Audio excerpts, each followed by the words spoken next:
So here we are, guys, the end of Creative Camp 2014. Back to the daily grind. Ugh. For some of you suckers, I got a little place on Bourbon and a car to take me there. Wanna go? You might see me around.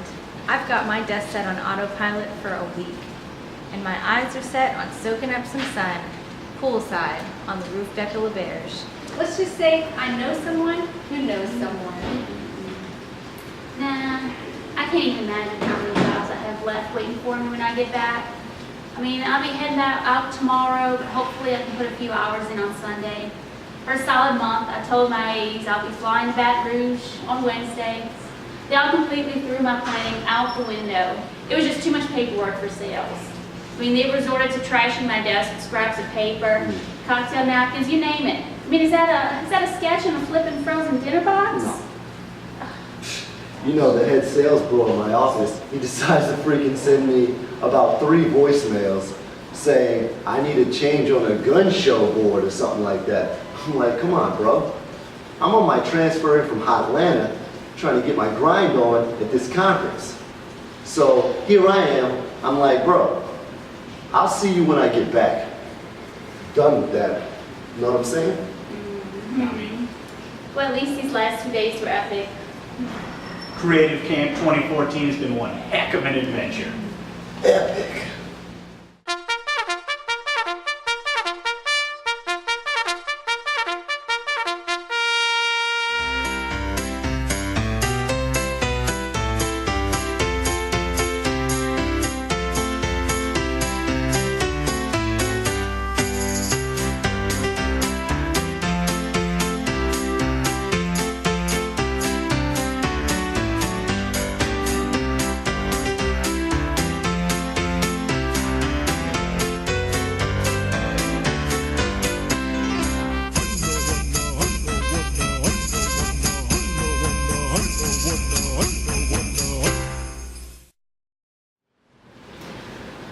Thanks, Dad.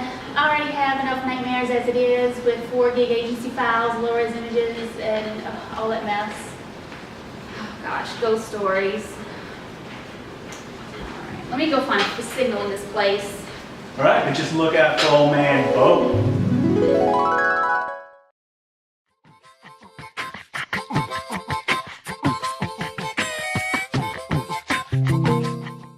Hey guys, glad everybody could make it. I wanted to start off Creative Camp 2014 with a little bit of a ghost story. Old man Bo was hired to, well, no one really knows why old man Bo was hired.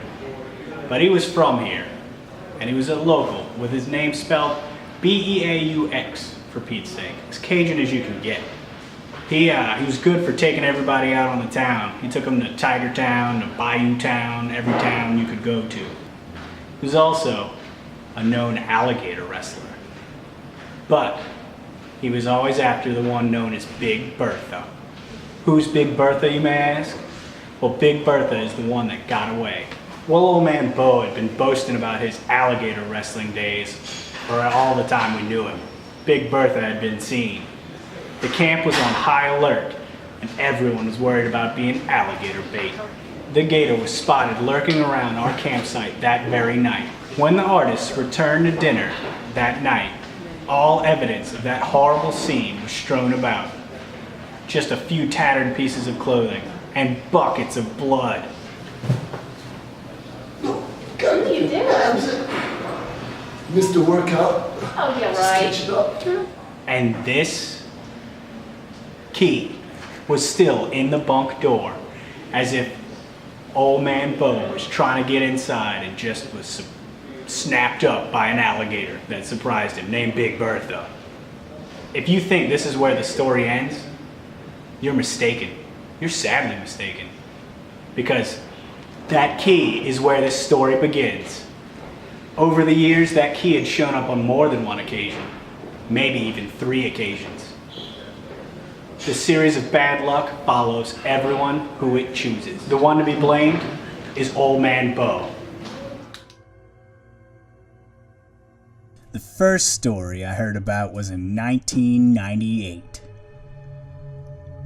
This one artist, Karen, was from Plant 153, Fort Wayne, Indiana. Had received an overnighted rush fax from her account executive, Roy B. Welch.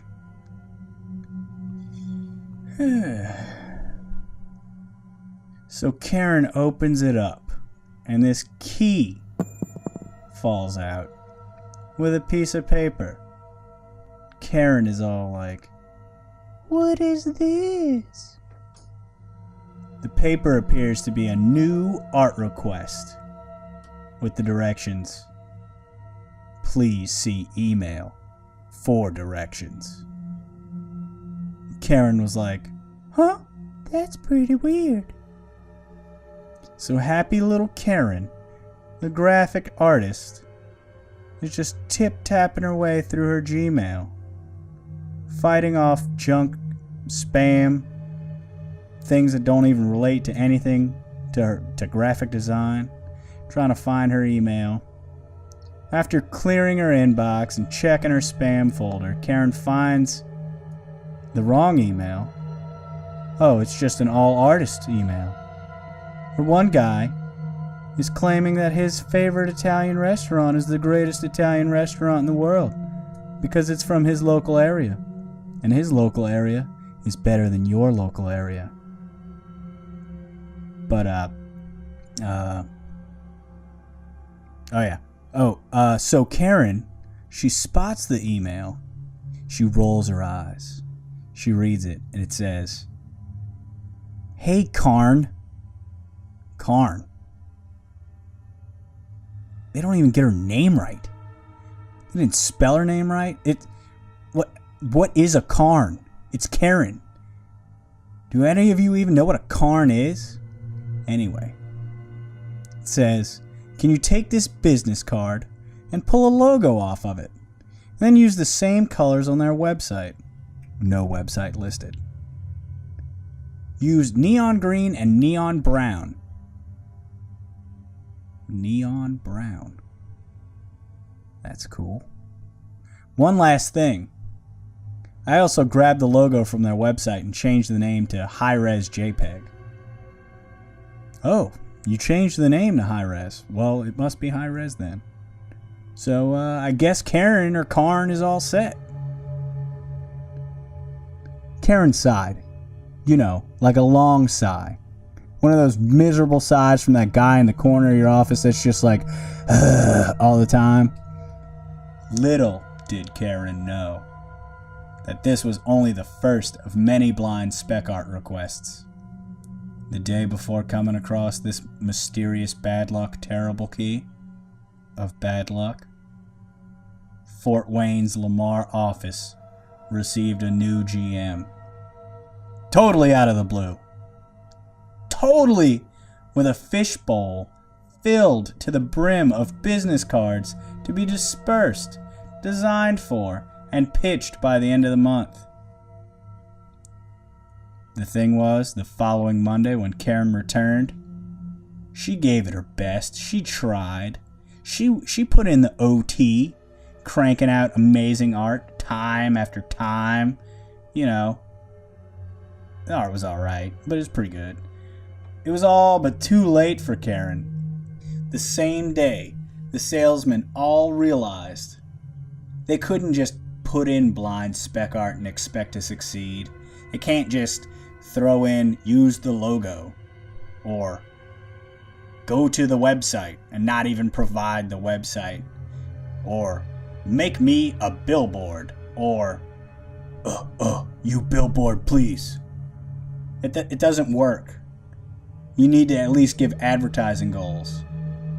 But no, they didn't know this. So all of Karen's art sucked. And then poof! Not only did Karen disappear, the GM was never seen again. Then, another story I have, where the key shows up again in a very similar scenario. 3 to 4 years later. I think it was 4.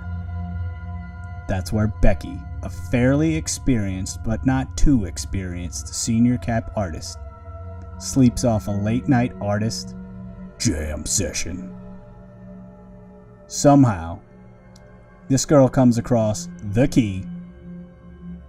Becky finds the key under her pillow.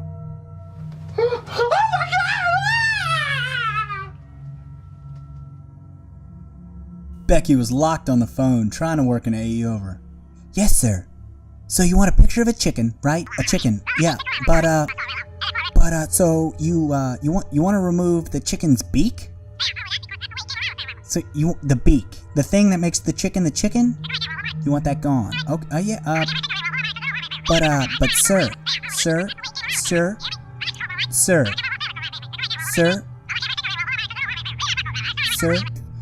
if the chicken doesn't have a beak, what would you put in the place where the beak goes?